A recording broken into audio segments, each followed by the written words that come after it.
সমুদ্র উপকূলে খড়ের আটচালায় পুজোর আয়োজন। প্রায় ১৫০ বছর আগে আটচালার মন্দির প্রতিষ্ঠা করে মাটির মূর্তিতে শুরু হয়েছিল দুর্গোৎসব। তারপর থেকে সেই রীতি মেনেই চলে আসছে পূর্ব মেদিনীপুরের চাউলখোলা গ্রামের দাস পরিবারের পুজো। একসময় পূর্ব মেদিনীপুরের চাউলখোলা গ্রাম ছিল ওড়িশার রাজার দখলে। তখন এই জায়গা ছিল বাঁশের অযোগ্য। পরবর্তীকালে ভগবান চন্দ্র দাস নামে একজন ওই এলাকায় বসতি স্থাপন করে শুরু করেন দুর্গোৎসব। উপকূলবর্তী প্রায় ২০টি গ্রাম জুড়ে কোনো পুজো হতো না। সেই ইচ্ছে মেটাতে তাই খড়ের আটচালার মন্দির থেকে শুরু হয় দুর্গাপুজো।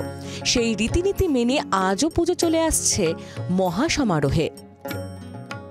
যখন প্রথমে শুরু হয়েছিল আশেপাশের ১০-২০টা গ্রামে কিন্তু কোনো দুর্গাপুজো হতো না সেই সময়।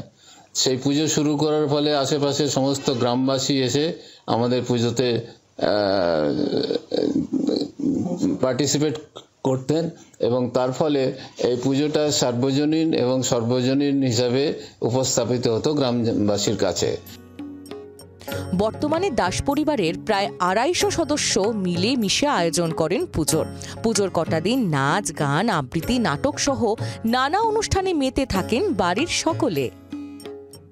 আমার দাদু এখানে পুজো করে দিয়ে এটা শুরু করেছিলেন, কিন্তু আমাদের একটা দাদুর উদ্দেশ্য ছিল যে আমরা যাতে সবাই মিলে একসঙ্গে এখানে আনন্দ উপভোগ করতে পারি বলে, তাই দাদু এটা করে দিয়ে গেছিলেন। পুজোর কটা দিন এখানে আমাদের প্রোগ্রাম হয়, কোনোবারে যাত্রা হয়, অর্কেস্ট্রা হয়, ফাংশন হয়, সবাই এসে আনন্দিত করে, আনন্দ হয়ে সবাই আবার যে যার বাড়ি চলে যায়।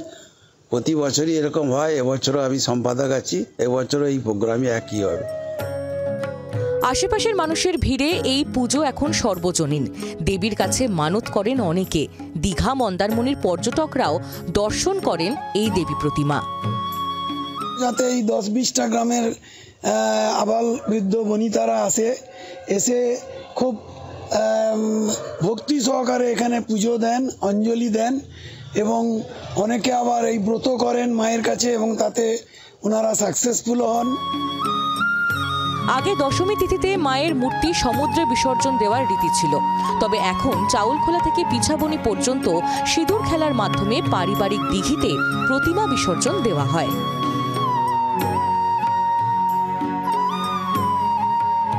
শুরুর দিকে দাস পরিবারের এই পুজো পারিবারিক পুজো হিসেবে থাকলেও বর্তমানে এই এলাকার প্রায় ২৫,০০০ মানুষের কাছে সার্বজনীন পুজোর রূপ নিয়েছে।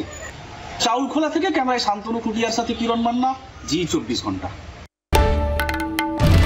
বাংলার আওয়াজ, বাঙালির আবেগ, জি২৪ ঘন্টা।